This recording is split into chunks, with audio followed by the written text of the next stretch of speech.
everyone. I'm Cindy. And I'm Ryan, and you're listening to English TalkNest, the podcast where we talk about real life in real English. Today, we're diving into something we all do, whether we love it or dread it. Shopping. Exactly. Shopping is such a universal experience. Whether you're buying groceries, browsing for clothes, or scrolling through an online store at midnight, we all have shopping stories. Right. And in English, talking about shopping isn't just about saying, I bought a shirt. There's so much rich vocabulary, bargains, impulse buys, buyer's remorse, window shopping. So today, we're going to explore everything shopping related.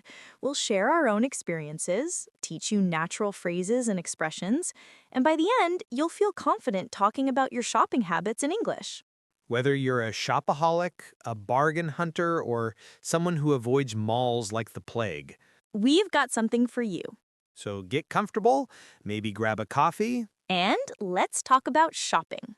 All right, let's start with the big question. Cindy, do you actually enjoy shopping? It depends. I love shopping for certain things, like books or home decor. I could browse for hours. But grocery shopping, not my favorite. And clothes shopping can be exhausting. It depends. Perfect start.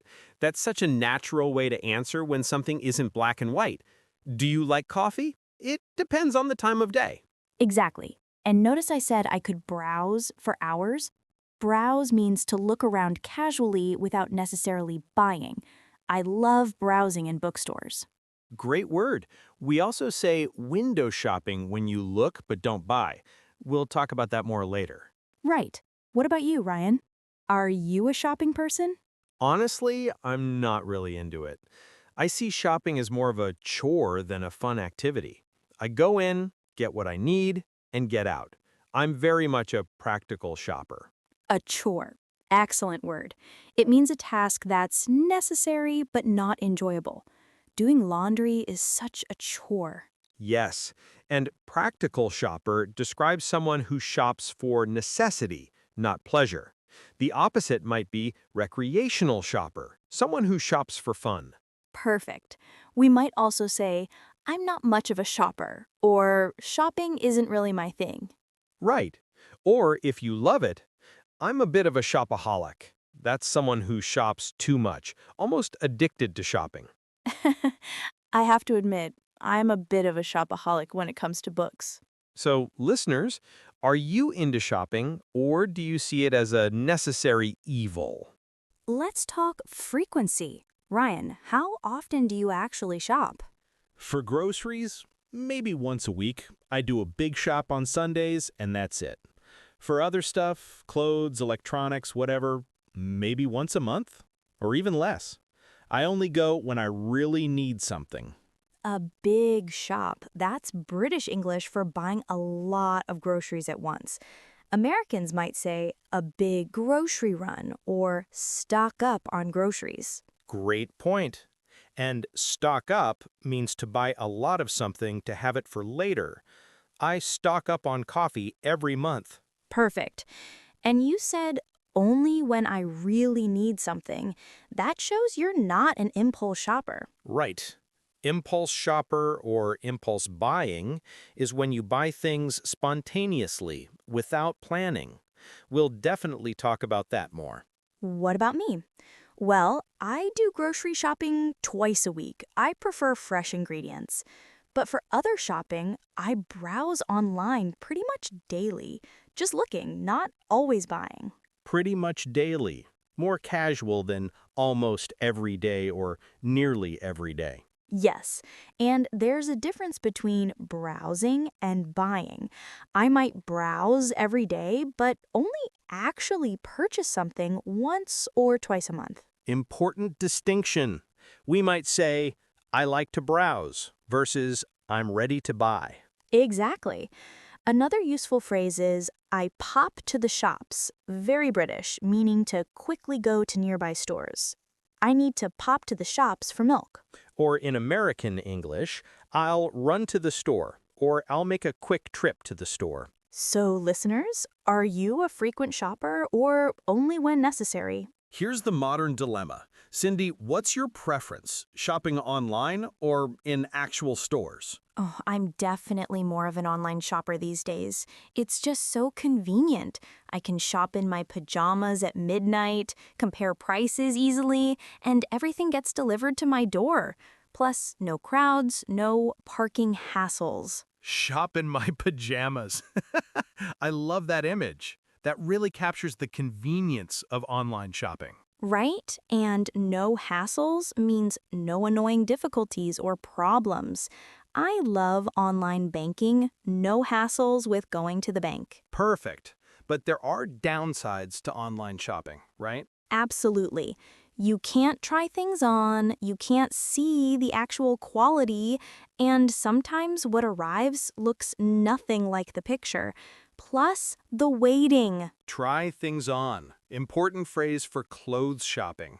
In a physical store, can I try this on means can I wear it to see if it fits? Yes, and we say the quality isn't what I expected or it looked better online. For me, it really depends. For books, electronics, household stuff, online is perfect. But for clothes, I prefer physical stores. I need to feel the fabric, try things on, see the actual colors. Feel the fabric. Great sensory phrase.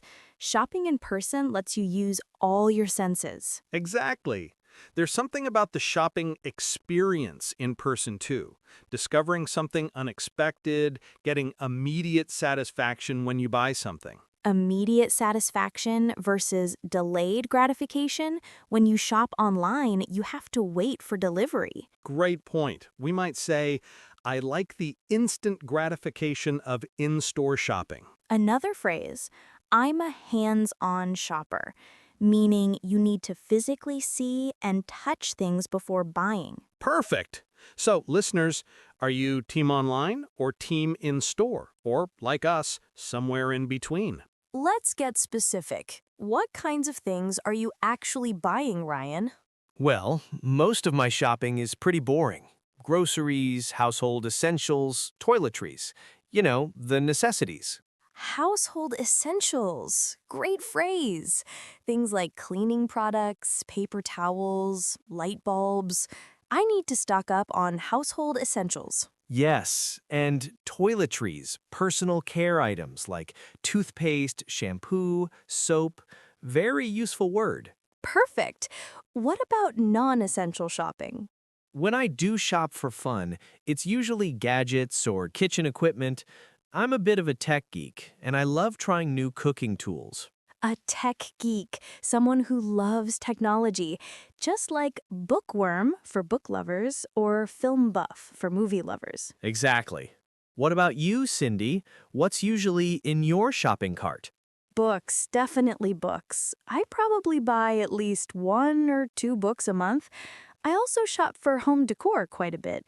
Cushions, candles, plants, little decorative items. Home decor, items that make your home look nice, and decorative items or knickknacks, small ornamental objects. Yes, knickknacks is such a cute word.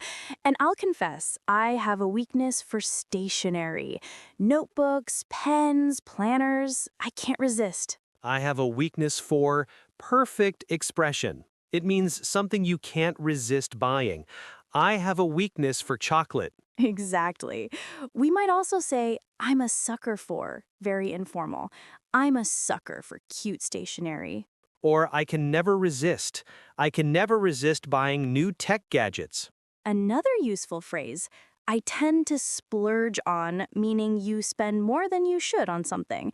I tend to splurge on skincare products. Splurge is great. It means to spend a lot of money on something, usually as a treat. Here's an interesting one. Do you prefer shopping solo or with friends? Ryan? Definitely alone. When I shop, I want to be efficient. Get in, get what I need, get out. Shopping with other people slows me down. You really are a practical shopper. Get in, get out. That perfectly describes your approach. Exactly. Plus, I don't need opinions when I'm buying a new phone or choosing vegetables. I know what I want.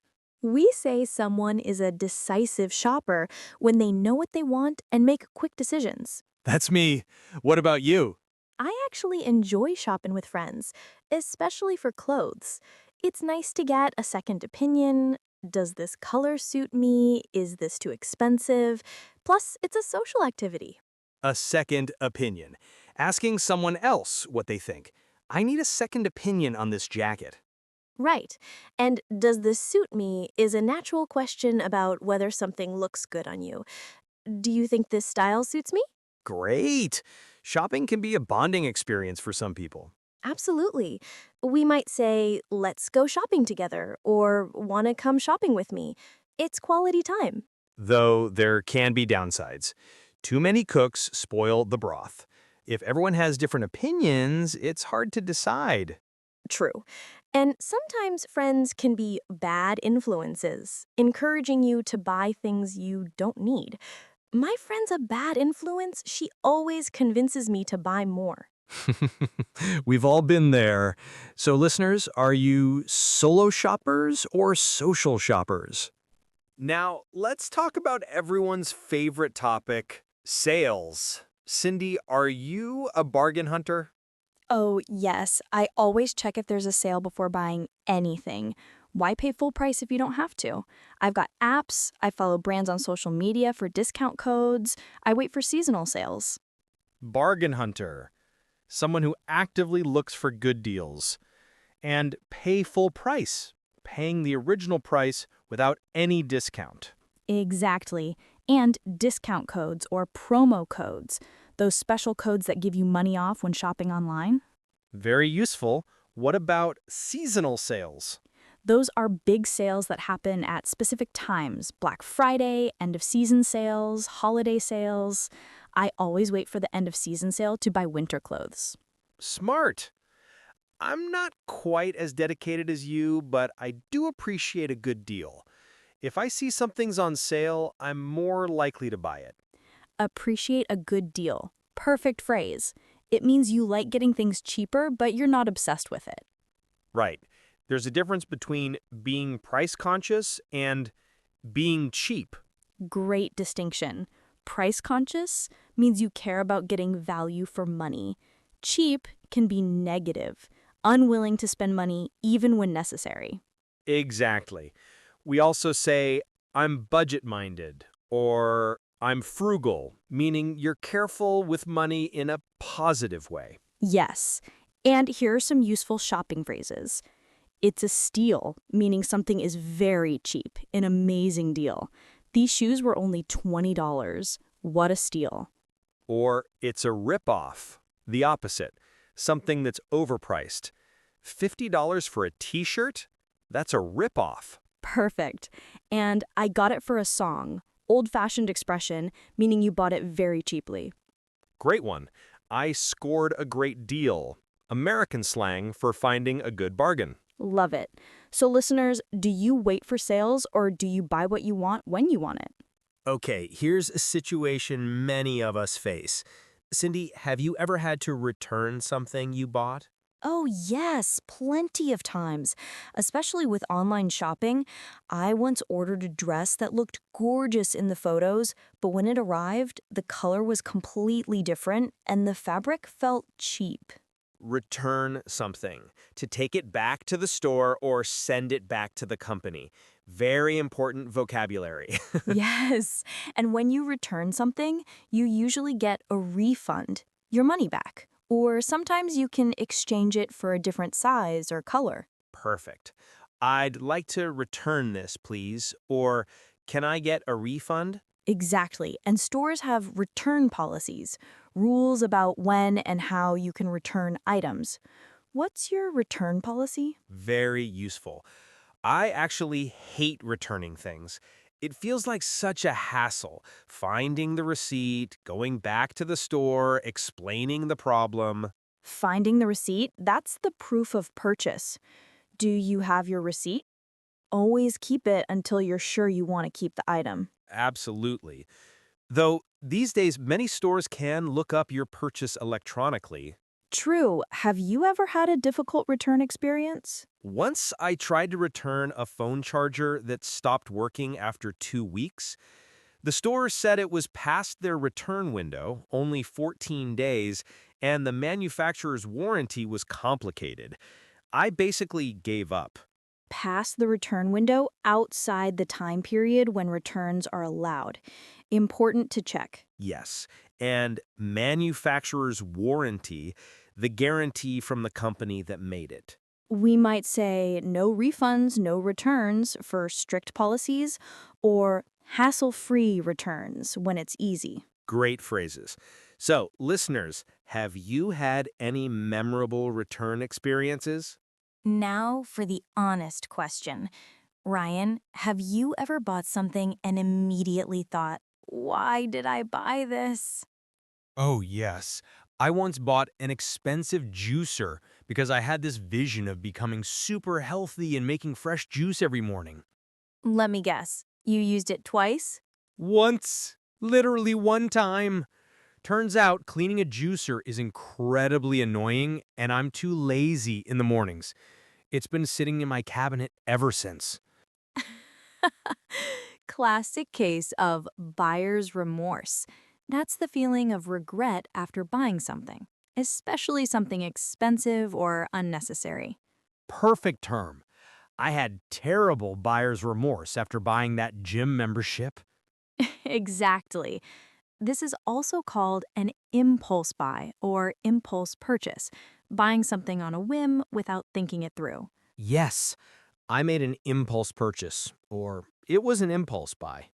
What about you? Any regretful purchases? Well, I once bought 3 similar black dresses in 1 month because they were all on sale. I didn't realize until I got home that they were basically the same dress. They were basically the same, nearly identical. That's amazing. I know. I got caught up in the sale excitement. We call that getting swept up in the moment, losing your rational thinking because of excitement. Great phrase. We also say, I got carried away, doing more than you intended. I went to buy one book and got carried away. I bought 5. Perfect. Another useful expression, I fell for the marketing. You were convinced by clever advertising. I fell for the marketing and bought that overpriced skincare product. Or, it seemed like a good idea at the time, explaining a purchase that now seems foolish. Yes, hindsight is 20/20. Looking back, you can see it was a bad decision. So listeners, what's your biggest shopping regret? Let's talk about decision making. Ryan, how do you actually decide whether to buy something or not? I use what I call the need versus want test. Do I actually need this, or do I just want it? If it's a want, I sleep on it. Literally, wait a day or two. If I still want it after that, maybe I'll buy it. Sleep on it. Excellent expression. It means to wait before making a decision, to give yourself time to think. Don't decide now. Sleep on it. Exactly. Impulse control. I also think about cost per use. If I'm buying a $100 jacket that I'll wear constantly for years, that's worth it. But a $100 novelty item I'll use once, not worth it.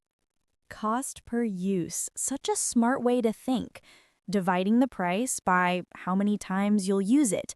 These expensive boots have a low cost per use because I wear them every day.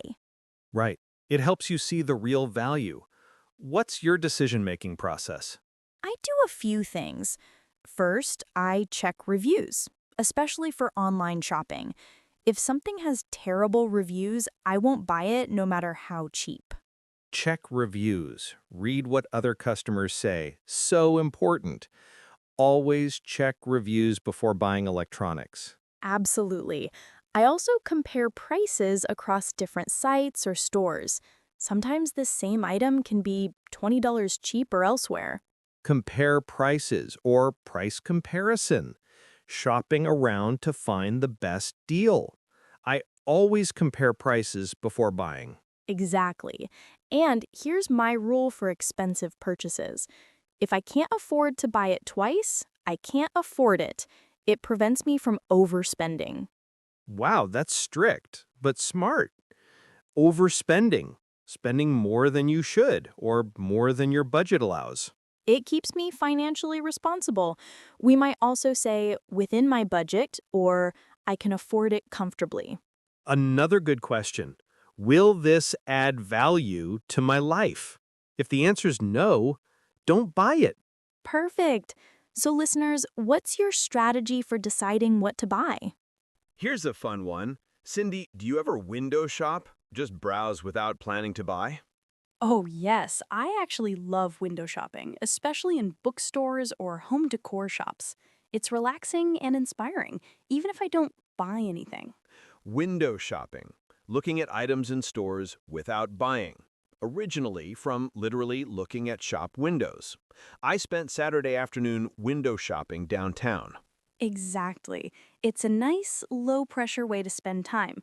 No commitment, no spending money, just enjoying looking at beautiful things. Low pressure. No stress or obligation. Nice phrase. Right. Do you ever window shop, or is that too aimless for you? You know me too well. Window shopping feels pointless to me. If I'm in a store, I want a purpose. But I understand the appeal for others. Aimless, without a goal or direction. And pointless, having no purpose.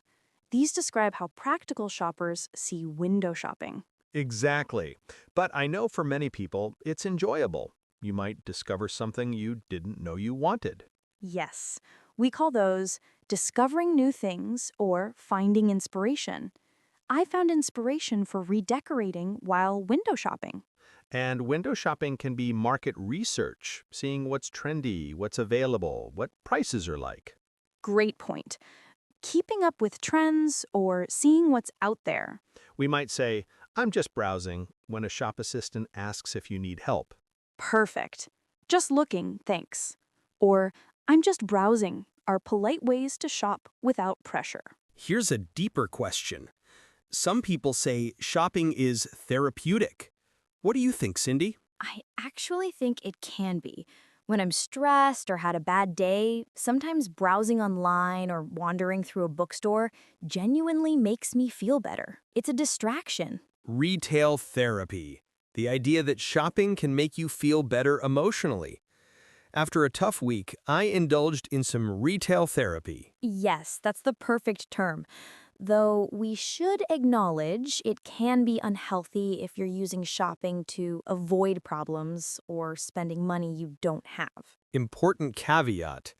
Using shopping as a coping mechanism, dealing with stress by shopping, can become problematic. Exactly. There's a difference between occasional fun shopping and compulsive shopping that damages your finances. Compulsive shopping or shopping addiction, when you can't control your shopping habits. Very serious. Right. But in moderation, I do think shopping can boost your mood. Finding something you love, getting a great deal, treating yourself, these can genuinely create happiness. Treating yourself, buying something nice for yourself as a reward or pick-me-up. I treated myself to a new watch. Yes, I deserve a treat or I'm treating myself today. I'm skeptical about shopping as stress relief personally. For me, spending money creates more stress. I'd rather go for a run or cook something. Fair. Everyone's different. For you, shopping is stressful, not stress relieving. Exactly. We all have different ways of relaxing. To each their own. Everyone has their own preferences. Perfect expression. So, listeners, does shopping relax you or stress you out? Ryan, let's end with some stories. Have you ever had a funny or weird shopping experience? Oh, yes. I once went to a furniture store, and the salesperson was so aggressively helpful that I literally hid behind a sofa to avoid them. No, you actually hid? I did. They were following me everywhere, asking questions constantly, and I just wanted to browse in peace. So when they went to help another customer, I crouched behind this huge sectional sofa. That's hilarious. Aggressively helpful is such a perfect description. Too eager, too pushy. Exactly. We say someone is pushy when they're too insistent. That salesperson was really pushy. Or overly enthusiastic. The opposite is giving you space or letting you browse freely. Right. What about you? Any memorable shopping stories? Well, I once spent 45 minutes in a changing room trying on clothes, and when I came out, the store was closed. The staff had forgotten I was in there. What? They locked you in? Not quite. The door was still open, but all the lights were off, except the changing room, and everyone had left. It was so eerie. I had to call the store's number to get someone to come back. Eerie. Strange and creepy. What an experience. I know. The staff was so apologetic. They gave me a discount on everything I was buying. Well, at least you got something out of it. On the house, getting something for free would have been even better. True. These are what we call memorable experiences, stories you'll tell forever. Absolutely. Shopping mishaps, awkward encounters, unexpected surprises, they all make life interesting. Final question.